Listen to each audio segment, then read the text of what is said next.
Hello friends, good morning. स्वागत है आप सबका सुकृपा क्लासेज पर। दोस्तों, इस वीडियो में हम लोग SSC CGL tier 1 exam 2024 concept में पूछा सकने वाले most important GK GS miscellaneous व करंट अफेयर्स के प्रश्नों को सॉल्व करेंगे।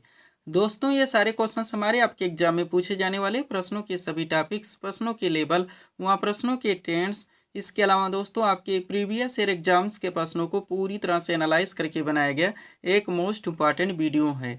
तो दोस्तों, आप लोग इन्हें कॉन्सेंट्रेट होकर सॉल्व करें। क्वेश्चंस कम सॉल्व होने पर पुनः प्रश्नों का रिवीजन करें, ताकि एसएससी सीजीएल टीयर 1 एग्जाम 2024 में आप लोग जीके जीएस में सेलेनियस और करंट अफेयर्स के टॉपिक से अच्छा स्कोर कर सकें।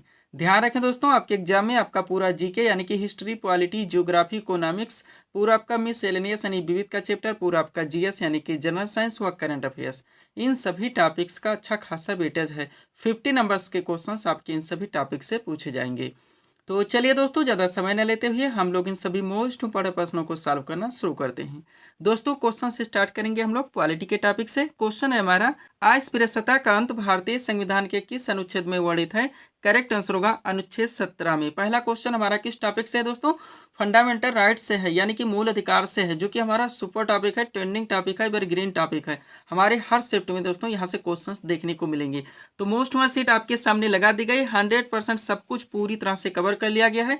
अगर इस सीट को आप अच्छे से प्रिपेयर रखते हैं, इस टॉपिक से कोई भी क्वेश्चंस आपके एग्जाम में आते हैं, किसी भी ट्रेंड से पूछे आते हैं, ना क्वेश्चंस आपसे मिस होंगे और ना ही दोस्तों आप लोगों को एग्जाम में तुक्का लगाना पड़ेगा।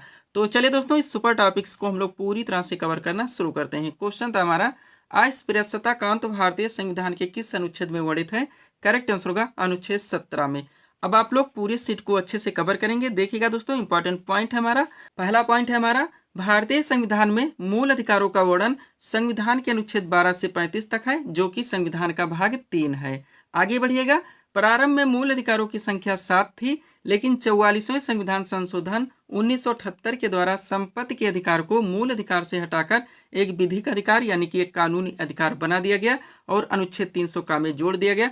तब से वर्तमान में टोटल मूल अधिकारों की संख्या 6 है। हर सेंटेंस से दोस्तों हमारे कई फैक्ट निकलते हैं, पूरी तरह से आप प्रिपेयर रहेंगे। आप चलिए सबसे पहले आप उन 6 मूल अधिकारों को कवर कीजिए।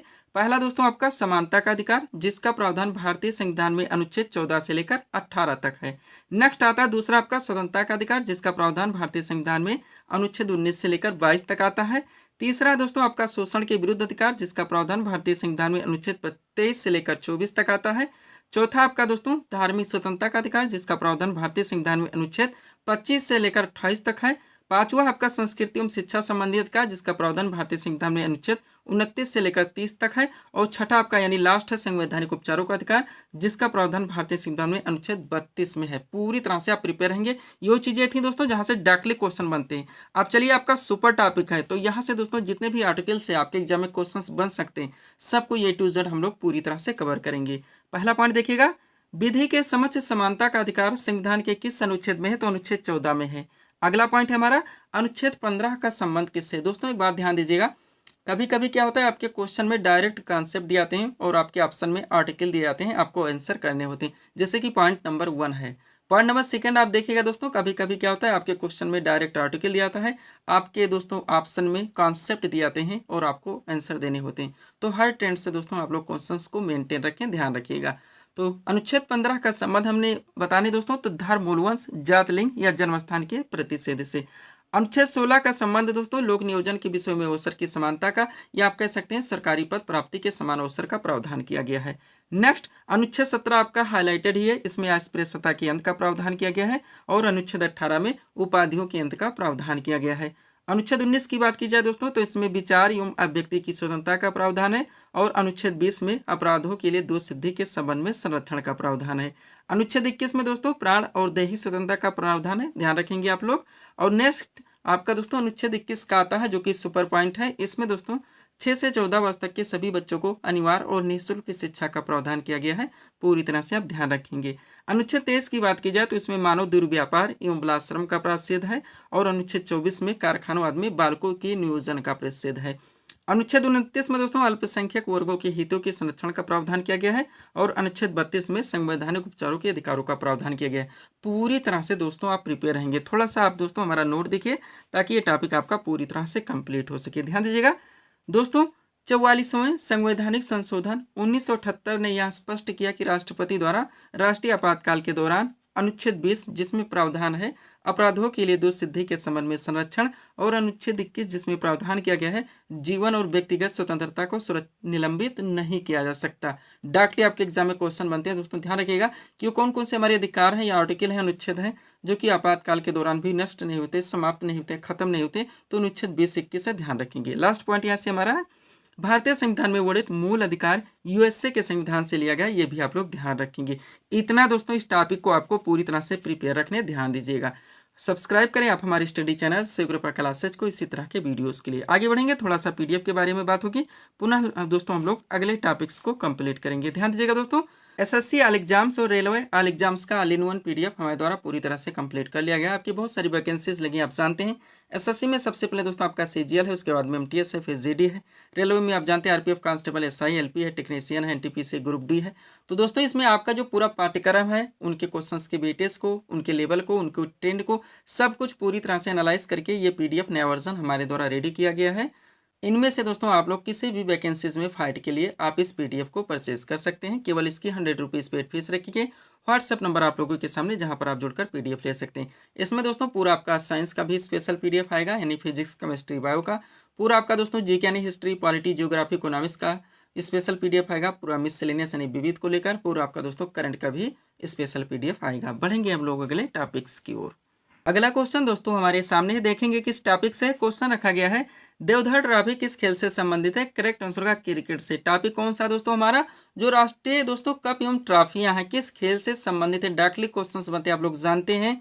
आपके हर शिफ्ट में दोस्तों यहाँ से क्वेश्चंस मिलेंगे देखने को। आपका सुपर टॉपिक है, मोस्ट वन सीट आपके सामने लगा दी गई है दोस्तों। इस टॉपिक से रिलेटेड जितने भी क्वेश्चंस आपके एग्जाम में बन सकते हैं 100% सब कुछ पूरी तरह से कवर कर लिया गया है।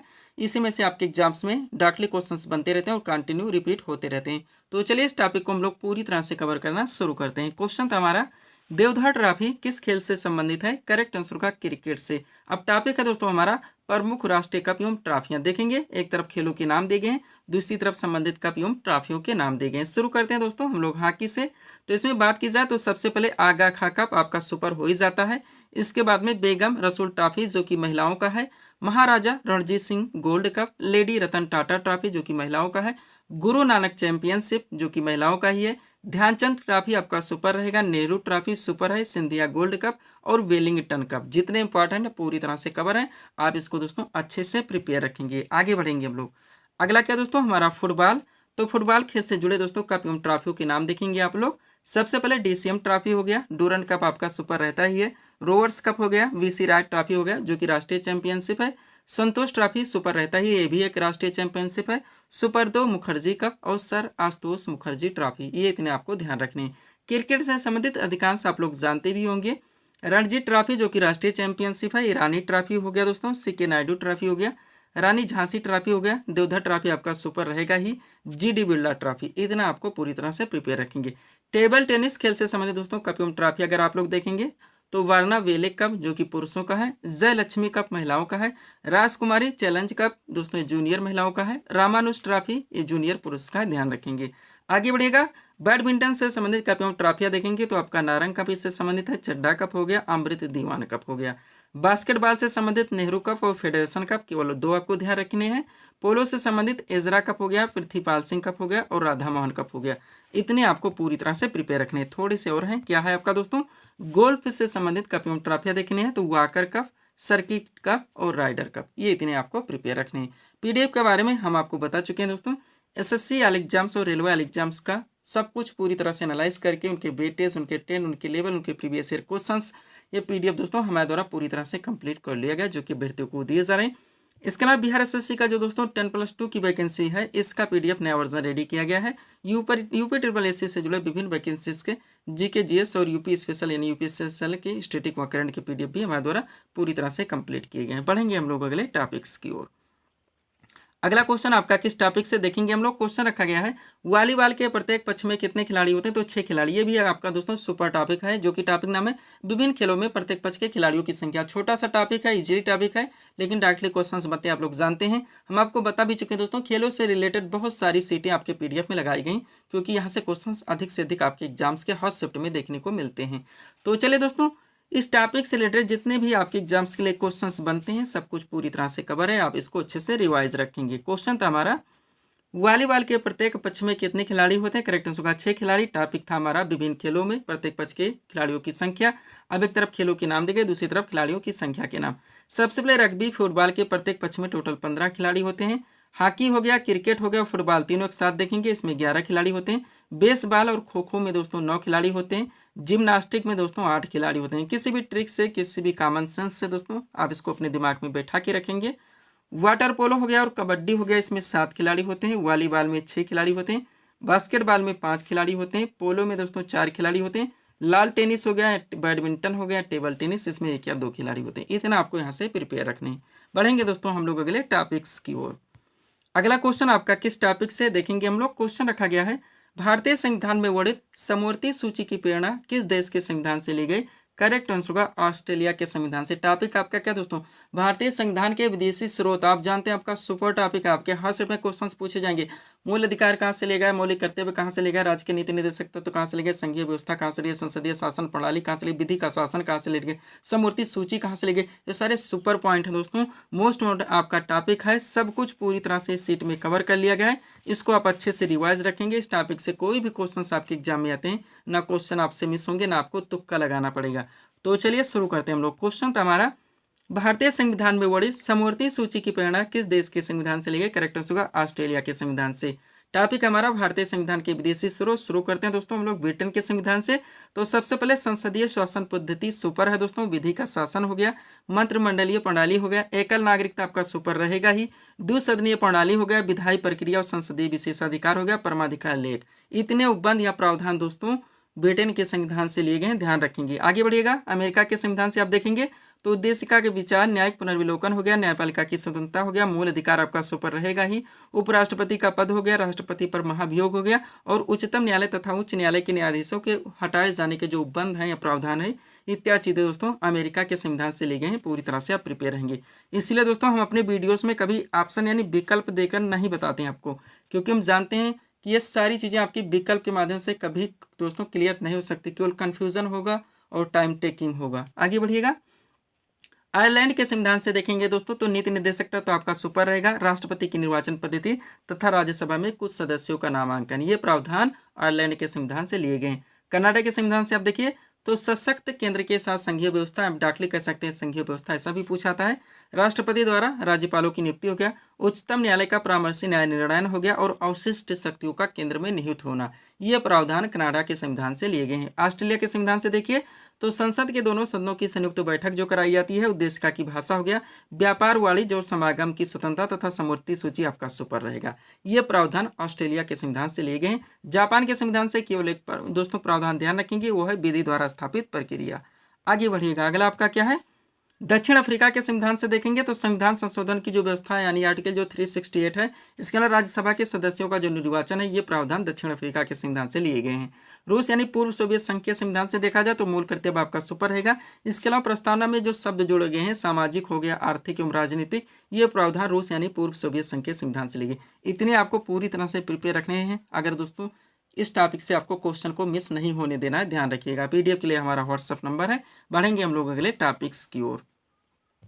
अगला टॉपिक आपके सामने क्वेश्चन देखेंगे हम लोग, क्या है दोस्तों, वित्त आयोग यानी कि फाइनेंस कमीशन का प्रावधान भारतीय संविधान के किस अनुच्छेद में वर्णित है, तो अनुच्छेद 280 में। सुपर क्वेश्चन है, सुपर टॉपिक। कौन सा टॉपिक है, भारतीय संविधान के जो महत्वपूर्ण दोस्तों अनुच्छेद हैं, उनसे संबंधित जो विषय प्रावधान रखे गए हैं, सब कुछ A to Z, जहां जहां से आपके एग्जाम में क्वेश्चंस बन सकते हैं आर्टिकल को लेकर, सीट आपके सामने 100% सब कुछ कवर कर लिया गया है दोस्तों। आप इसको अच्छे से रिवाइज रखेंगे, इसी में से आपके एग्जाम में डाकले क्वेश्चंस बनते रहते हैं और कंटिन्यू रिपीट होते रहते हैं। तो चलिए शुरू करते हैं। क्वेश्चन था हमारा, वित्त आयोग यानी कि फाइनेंस कमीशन का प्रावधान भारतीय संविधान के किस अनुच्छेद में वर्णित है, तो अनुच्छेद 280 में है। अभी दोस्तों हम लोग कई टॉपिक्स को यहाँ पे क्लियर करेंगे। अभी हम लोग करंट भी देखेंगे, GS के भी कई टॉपिक्स कंप्लीट करेंगे। आगे बढ़िएगा, तो हो चुका दोस्तों क्वेश्चन, हमारा आंसर हो चुका है। टॉपिक था हमारा भारतीय संविधान के महत्वपूर्ण अनुच्छेद एवं संबंधित प्रावधान। एक तरफ संबंधित प्रावधान दिया गया, दूसरी तरफ महत्वपूर्ण अनुच्छेद दिए गए। शुरू करिएगा। सबसे पहले दोस्तों संघ का नाम और राज्य क्षेत्र, तो इसका प्रावधान भारतीय संविधान के अनुच्छेद 1 में है। नए राज्यों का प्रवेश हो गया, यहाँ स्थापना हो गया, इसका प्रावधान भारतीय संविधान के अनुच्छेद 2 में है। आगे बढ़िएगा। अगला आपका क्या दोस्तों, संविधान के प्रारंभ के समय नागरिकता, या आप कह सकते हैं नागरिकता का प्रावधान, तो भारतीय संविधान के अनुच्छेद 5 में है। विधि के समय समानता का अधिकार का प्रावधान अनुच्छेद 14, यहाँ से आपका फंडामेंटल दोस्तों राइट्स चालू हो जाता है, ध्यान रखेंगे, कोई भी आर्टिकल मिस नहीं होने देना है। धर्म, मूल वंश, जातिलिंग या जन्म स्थान के आधार पर विभेद का प्रतिषेध का प्रावधान भारतीय संविधान के अनुच्छेद 15 में है। लोक नियोजन के विषयों में अवसर की समानता, या आप कह सकते हैं सरकारी पद प्राप्ति के समान अवसर का प्रावधान भारतीय संविधान के अनुच्छेद 16 में है। अस्पृश्यता दोस्तों 17 में है, और उपाधियों का अंत दोस्तों ये 18 में है। आगे बढ़िएगा। विचार एवं अभिव्यक्ति की स्वतंत्रता सुपर रहेगा, ध्यान रखिएगा, अनुच्छेद 19 में है। अपराधों के लिए दो सिद्धि के संबंध में संरक्षण का प्रावधान 20 में है, और प्राण और दैहिक स्वतंत्रता के संरक्षण का प्रावधान ये भारतीय संविधान के अनुच्छेद 21 में है। पूरी तरह से आप प्रिपेयर रखेंगे।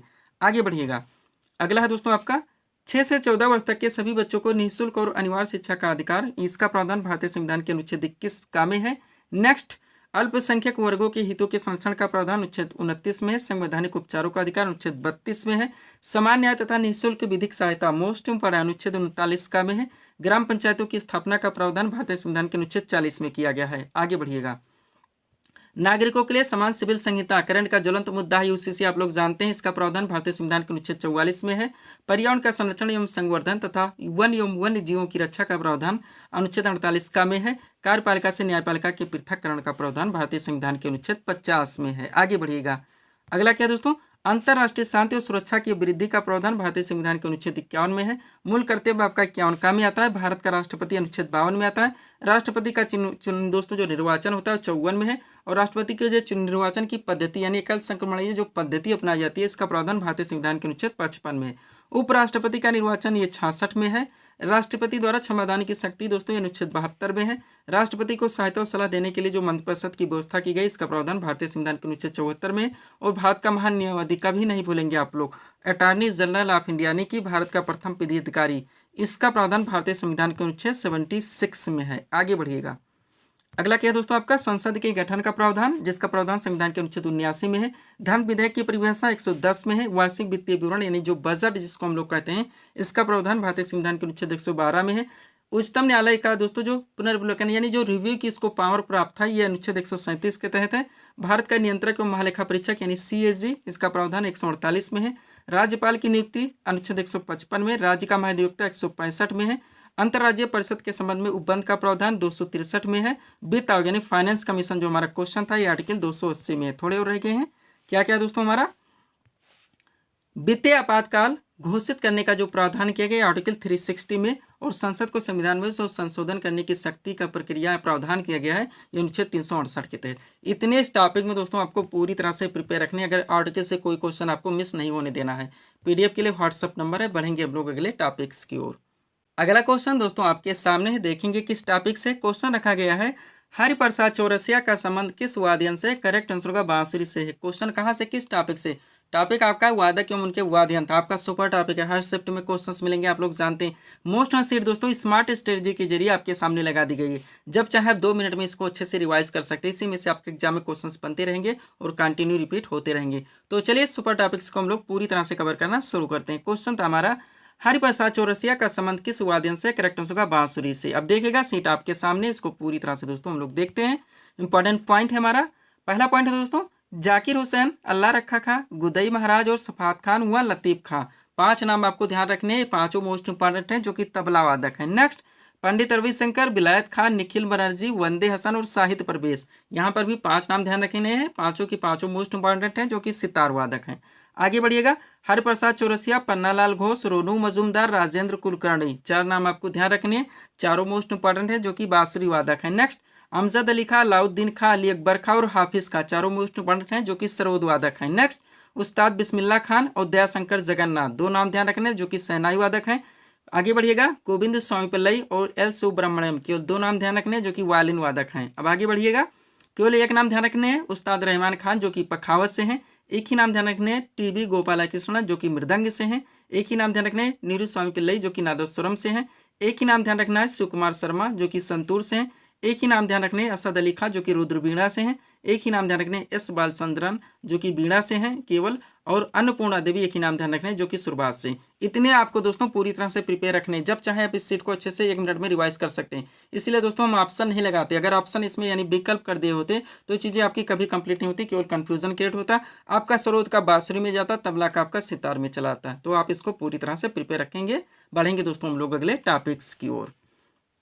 अगला टॉपिक हमारा कहाँ से देखेंगे हम लोग, क्वेश्चन रखा गया है दिल्ली सल्तनत का शासनकाल कब से कब तक था। करेक्ट आंसर होगा 1206 से लेकर 1526 ईस्वी तक। क्वेश्चन कहाँ से आ चुका है दोस्तों, मिडवल हिस्ट्री का बहुत बड़ा पार्ट दोस्तों दिल्ली सल्तनत आपका सुपर टॉपिक है। आपके हर सब्जेक्ट में दोस्तों यहाँ से क्वेश्चन देखने को मिलेंगे।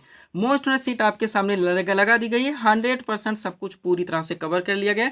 इसको आप अच्छे से रिवाइज रखते हैं दोस्तों तो आपको अपने एग्जाम्स के लिए बहुत सारे क्वेश्चन एक साथ क्लियर रहेंगे। तो चलिए शुरू करते हैं हम लोग। क्वेश्चन था हमारा दिल्ली सल्तनत का शासनकाल कब से कब तक था। करेक्ट आंसर होगा 1206 से लेकर 1526 ईस्वी तक।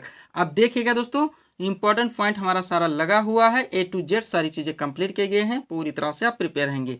पहला पॉइंट है भारत पर पहला सफल मुस्लिम आक्रमण मोहम्मद बिन कासिम ने 712 ईस्वी में किया था। उसने सिंध एवं मुल्तान को जीत लिया था। अगला पॉइंट महमूद गजनबी ने 1001 से 1027 ईस्वी के बीच में भारत पर 17 आक्रमण किए। इनमें 1025 ईस्वी में सोमनाथ के शिव मंदिर पर किया गया आक्रमण सबसे प्रसिद्ध था। नेक्स्ट मोहम्मद गौरी को भारत में तुर्क सत्ता का संस्थापक माना जाता है, ये भी आप लोग ध्यान रखेंगे। ये बेसिक चीजें थी दोस्तों। अब यहाँ से आपका दिल्ली सल्तनत स्टार्ट होता है, देखेंगे आप लोग। पहला पॉइंट है हमारा दिल्ली सल्तनत के सिंहासन पर कुल 5 राजवंशों ने शासन किया था। इन राजवंशों का शासनकाल क्रम से इस प्रकार है, ध्यान रखेंगे आप लोग। अलग अलग ट्रेंड से दोस्तों कोर्ट में मिलाने के लिए, एनालिसिस के लिए सारी चीजें आपसे पूछी जाती हैं, तो आप लोग दोस्तों इसको क्रम से याद रखेंगे, उनका शासनकाल भी क्रम से ध्यान रखेंगे। चलिए शुरू करते हैं। सबसे पहले दोस्तों दिल्ली सल्तनत पर गुलाम वंश आया जिसका शासनकाल था 1206 से लेकर 1290 ईस्वी तक। उसके बाद में खिलजी वंश आया जिसका शासनकाल था 1290 से लेकर 1320 ईस्वी तक। उसके बाद में आपका तुगलक वंश आया जिसका शासनकाल था 1320 से लेकर 1414 ईस्वी तक। चौथा आपका सैयद वंश आया जिसका शासनकाल था 1414 से 1451 ईस्वी तक। और पांचवा आपका लोधी वंश है जिसका शासनकाल था 1451 से लेकर 1526 ईस्वी तक। पूरी तरह से प्रिपेयर रखेंगे। अब चलिए इनके बीच में जितने भी क्वेश्चंस आपके एग्जाम के लिए बन सकते हैं आप उनको पूरी तरह से क्लियर कीजिए। देखिएगा पहला क्वेश्चन है हमारा गुलाम वंश के संस्थापक कौन थे। करेक्ट आंसर होगा कुतुबुद्दीन ऐबक। नेक्स्ट गुलाम वंश के किस शासक को लाख वक्स के नाम से जाना जाता है, तो भी कुतुबुद्दीन ऐबक ही है। नेक्स्ट कुतुब मीनार की नींव किस शासक ने डाली थी। करेक्ट आंसर होगा कुतुबुद्दीन ऐबक ने ही। नेक्स्ट दिल्ली सल्तनत के किस सुल्तान की मृत्यु चौगान या पोलो खेलती हुई हुई थी, तो कुतुबुद्दीन ऐबक की ही थी। और कुब्बतुल इस्लाम मस्जिद का निर्माण किसने करवाया था, तो ये भी कुतुबुद्दीन ऐबक ने ही करवाया था। 5 क्वेश्चन आपके कुतुबुद्दीन ऐबक से पूरी तरह से प्रिपेयर रखेंगे। आगे बढ़िएगा। तुर्कान चहलगानी दल का गठन किसने किया था, इल्तुतमिश ने। नेक्स्ट दिल्ली सल्तनत के किस सुल्तान ने इक़्तिदारी प्रथा चलवाई थी, तो इल्तुतमिश ही थे। अगला है कुतुब मीनार के निर्माण कार्य को किसने पूरा करवाया था, तो इल्तुतमिश ने ही। और दिल्ली सल्तनत की दरबारी भाषा क्या थी, तो फारसी थी। हर क्वेश्चंस को यहाँ पे दोस्तों पूरी तरह से प्रिपेयर रखेंगे। एक एक क्वेश्चन आपके एग्जाम के लिए सुपर हो सकते हैं, कोई भी क्वेश्चन यहाँ से आप मिस नहीं कर सकते, ध्यान रखिएगा। अगला है किताबुल हिंद की रचना किसने की थी, तो अल-बरूनी ने। अगला है आगरा नगर की स्थापना किसके द्वारा की गई थी, सिकंदर लोदी के द्वारा। भारत की प्रथम महिला मुस्लिम शासिका कौन थी, रजिया सुल्तान थी। आगे बढ़िएगा। रजिया सुल्तान ने कब से कब तक शासन किया था, तो 1236 से लेकर 1240 ईस्वी तक। नेक्स्ट लौह एवं रक्त की नीति किसने अपनाई थी, बलबन ने। अगला है बाजार नियंत्रण प्रणाली किसके द्वारा अपनाई गई थी, तो अलाउद्दीन खिलजी के द्वारा। ध्यान रखेंगे आप लोग। आगे बढ़ते हैं। अगला क्वेश्चन आपका क्या है दोस्तों, तुगलक वंश का संस्थापक कौन था, तो गयासुद्दीन तुगलक थे। नेक्स्ट यात्री इब्न बतूता किस देश का निवासी था, मोरक्को का। नेक्स्ट किताबुल रहला नामक पुस्तक की रचना किसने की थी, इब्न बतूता ने। अगला है अलाई दरवाजा का निर्माण किसने करवाया था, तो अलाउद्दीन खिलजी ने। और तुगलकनामा की रचना किसने की थी, तो अमीर खुसरो ने। यहाँ तक आपको पूरी तरह से प्रिपेयर रखने, ध्यान रखेंगे इस टॉपिक को। पीडीएफ के लिए हमारा व्हाट्सअप नंबर है। बढ़ेंगे दोस्तों हम लोग अगले टॉपिक्स की ओर। अगला क्वेश्चन दोस्तों आपके सामने देखेंगे किस टॉपिक से। क्वेश्चन रखा गया है त्रिस्तरीय पंचायती राज व्यवस्था का सुझाव किस समिति ने दिया था। करेक्ट आंसर होगा बलवंत राय मेहता समिति ने। क्वेश्चन कहाँ से आ गया है दोस्तों, पंचायती राज व्यवस्था आपका सुपर टॉपिक रहेगा, ध्यान रखेंगे। बहुत सारे क्वेश्चन, बहुत सारे कंटेंट दोस्तों आपके एग्जाम के लिए यहाँ पे निकलते हैं। मोस्ट में सीट आपके सामने लगा दी गई। हर ट्रेंड से सभी फैक्ट को पूरी तरह से कवर कर लिया गया है। आप इसको अच्छे से रिवाइज रखेंगे। चलिए शुरू करते हैं। क्वेश्चन था हमारा त्रिस्तरीय पंचायती राज व्यवस्था का सुझाव किस समिति ने दिया था। करेक्ट आंसर का बलवंत राय मेहता समिति ने। अब ये टू जेड जितने क्वेश्चन फैक्ट हो सकते हैं आप पूरी तरह से प्रिपेयर करेंगे। इंपॉर्टेंट पॉइंट है हमारा। पहला पॉइंट दोस्तों पंचायती राज व्यवस्था भारत में स्थानीय स्वशासन का एक विकेंद्रीकृत रूप है। नेक्स्ट, यह ग्रामीण समुदायों को सशक्त बनाने और जमीनी स्तर पर लोकतंत्र को बढ़ावा देने के लिए पेश की गई थी। ध्यान रखेंगे, बेसिक बात थी। क्वेश्चंस बन जाते हैं दोस्तों कॉन्सेप्चुअल, इसलिए इसको हम मेंशन कर देते हैं। अब पंचायती राज व्यवस्था के 3 स्तर हैं, आप लोग जानते हैं, देख लीजिए। तो पंचायती राज व्यवस्था में 3 स्तर होते हैं। सबसे पहले आपका ग्राम पंचायत, फिर पंचायत समिति और फिर जिला परिषद। अब यहाँ से आप पहले क्वेश्चन देखिए क्या है। भारत में प्रतिवर्ष 24 अप्रैल को राष्ट्रीय पंचायती राज दिवस मनाया जाता है। इस दिवस का जो मुख्य उद्देश्य है दोस्तों, स्थानीय शासन के महत्व के बारे में जागरूकता बढ़ाना। नेक्स्ट पॉइंट, पंचायती राज व्यवस्था को 73वें संविधान संशोधन 1992 के द्वारा संवैधानिक दर्जा प्रदान किया गया था। आपका सुपर पॉइंट है। नेक्स्ट, पंचायती राज व्यवस्था सर्वप्रथम 2 अक्टूबर 1959 को राजस्थान के नागौर जिले से प्रारंभ की गई थी। आप लोग जानते होंगे। आगे बढ़िएगा। त्रिस्तरीय पंचायती राज व्यवस्था का सुझाव तो बलवंत राय मेहता समिति के द्वारा दिया गया था। नेक्स्ट, संविधान की जो 11वीं सूची है दोस्तों, इसमें पंचायतों का वर्णन है। टोटल इसमें 29 कार्यों को शामिल किया गया है। और लॉर्ड रिपन को भारत में स्थानीय स्वशासन का जनक माना जाता है। सब कुछ आप पूरी तरह से प्रिपेयर रखेंगे। आगे बढ़िएगा। अब सबसे पहले आप 4 क्वेश्चन यहाँ से देखिए। पहला है, ग्राम पंचायत की स्थापना का प्रावधान भारतीय संविधान के किस भाग में, तो भाग की बात की जाए तो 4 में है। ग्राम पंचायत की स्थापना का प्रावधान भारतीय संविधान के किस अनुच्छेद में, तो अनुच्छेद 40 में है। नेक्स्ट है आपका बलवंत राय मेहता समिति का गठन तो ये 1957 में किया गया था। और पंचायती राज की सूची के अंतर्गत आता तो राज्य सूची। ध्यान रखेंगे आप। चलिए दोस्तों, पंचायती राज व्यवस्था को लेकर जितनी भी समितियां गठित की गई थी, इनको आप पूरी तरह से प्रिपेयर रखिएगा। किसी समिति का नाम आप नहीं भूलेंगे। मिलाने के लिए एलिमिनेशन में बहुत सारे ट्रेंड से क्वेश्चन बनते हैं। तो दोस्तों, सबसे पहले आपका दिया गया है हनुमंत राव समिति, जिसका गठन 1983 में हुआ था। फिर आपका है GBK राव समिति, जिसका गठन 1985 में हुआ था। फिर आपका LM सिंघवी समिति, जिसका गठन 1986 में हुआ था। फिर आपका बलवंत राय मेहता समिति, जो कि 1957 में गठित की गई थी। अशोक मेहता समिति 1977 में। और थुंगन समिति दोस्तों ये 1989 में गठित की गई थी। इसको आप ध्यान रखेंगे। थोड़े क्वेश्चन देखिए ताकि आपका टॉपिक कंप्लीट हो। पहला पॉइंट है यहाँ से, ग्राम पंचायत की आय का मुख्य स्रोत क्या है, तो मेला एवं बाजार कर है। नेक्स्ट, पंचायती राज प्रणाली किस पर आधारित है, तो सत्ता के विकेंद्रीकरण पर। नेक्स्ट, कौन पंचायती राज संस्थाओं के निर्वाचन के लिए उत्तरदायी, तो राज्य निर्वाचन आयोग है। और द्विस्तरीय पंचायती राज व्यवस्था का सुझाव किसने दिया था, तो ये अशोक मेहता समिति के द्वारा किया गया था। इतना आपको यहाँ से प्रिपेयर रखने। ये हमारा PDF का व्हाट्सअप नंबर है। बढ़ेंगे हम लोग अगले टॉपिक्स की ओर। अगला क्वेश्चन दोस्तों आपके सामने देखेंगे किस टॉपिक से। क्वेश्चन रखा गया है, 71वें मिस वर्ल्ड 2024 का खिताब किसने जीता। करेक्ट आंसर होगा क्रिस्टीना प्लिस्कोवा ने, जो कि चेक गणराज्य थी। क्वेश्चन कहाँ से आ चुका है, current affair, recently current affairs. Most वाला सीट आपके सामने दोस्तों, बहुत सारे लास्ट 6 मंथ के करंट अफेयर्स आपको एक साथ कवर होंगे। एक एक क्वेश्चन दोस्तों आप कॉन्सेंट्रेट होकर ध्यान दीजिएगा। चलिए शुरू करते हैं। क्वेश्चन था हमारा, 71वें मिस वर्ल्ड 2024 का खिताब किसने जीता, तो क्रिस्टीना प्लिस्कोवा ने, जो कि चेक गणराज्य थी। पहला क्वेश्चन देखिए दोस्तों, जून 2024 में लगातार दूसरी बार लोकसभा के अध्यक्ष के रूप में किसे चुना गया है, तो ओम बिरला को। नेक्स्ट, जून 2024 में किसे भारतीय सेना के अगले उप प्रमुख के रूप में नियुक्त किया गया है, तो NS राजा सुब्रह्मण्य को। नेक्स्ट, हाल ही में तेलंगाना स्थापना दिवस यानी कि तेलंगाना फाउंडेशन डे 2024 कब मनाया गया है, तो 2 जून को मनाया गया है। हर क्वेश्चन को आप लोग पूरी तरह से प्रिपेयर रखेंगे। आगे बढ़िएगा। अगला करंट का क्वेश्चन आपका क्या है दोस्तों, जून 2024 में किसे तंबाकू के नियंत्रण के लिए ब्रांड एम्बेसडर नियुक्त किया गया है, तो PV सिंधु को। नेक्स्ट, भारत के लोकसभा चुनाव 2024 में कितने करोड़ लोगों ने मतदान देकर विश्व रिकॉर्ड बनाया, तो 64.2 करोड़ लोगों ने। नेक्स्ट, वर्ष 2024 में हैदराबाद को पूर्णतः किस राज्य की राजधानी बनाया गया है, तो तेलंगाना की। अगला है, जून 2024 में किस देश ने अपनी पहली अंतरिक्ष एजेंसी यानी कासा की स्थापना की है, तो दक्षिण कोरिया के द्वारा की गई है। नेक्स्ट, राष्ट्रीय मानवाधिकार आयोग यानी कि NHRC का नया कार्यवाहक अध्यक्ष किससे नियुक्त किया गया, तो विजय भारती सयानी को। अगला, 18वीं लोकसभा चुनाव 2024 में किस राजनीतिक पार्टी ने सबसे ज्यादा सीटें हासिल की हैं, तो भारतीय जनता पार्टी ने की हैं।